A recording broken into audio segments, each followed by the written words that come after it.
हम मीनू झा प्रणाम करै छी समस्त मिथिलावासी के। आइ हम विश्वकर्मा पूजा के शुभ अवसर पर में एकटा बाबा विश्वकर्मा के भजन गाबऽ जा रहल छी। हुनकर कृपा सब पर बनल रहे तकर मंगल कामना आइ। रचनाकार आदरणीय श्री मणिकांत झा जी छथिन। धन्यवाद। जय मिथिला, जय मैथिली। तोहरे भरोसे बाबा खोललौं कारखाना हो, लगेलहुँ माल खजाना हो।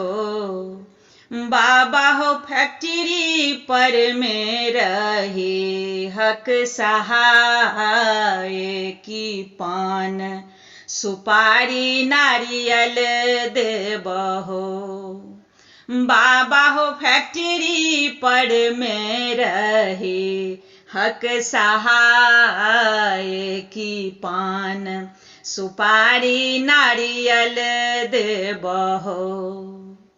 हाथी चढ़ल बाबा सोझे अबिहहो, संग हथौड़ी लबिहहो, संग हथौड़ी लबिहहो।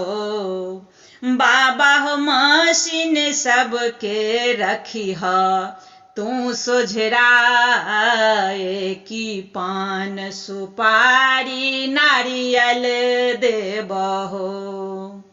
बाबा हो मशीन सबके रखिह, तू सोझराए की पान सुपारी नारियल देबहो।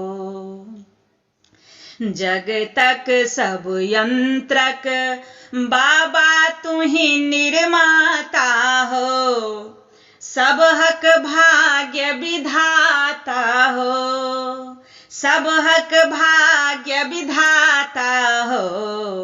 बाबा हो विश्वकर्मा छ तोहर नाम कहाए की पान सुपारी नारियल देबहो।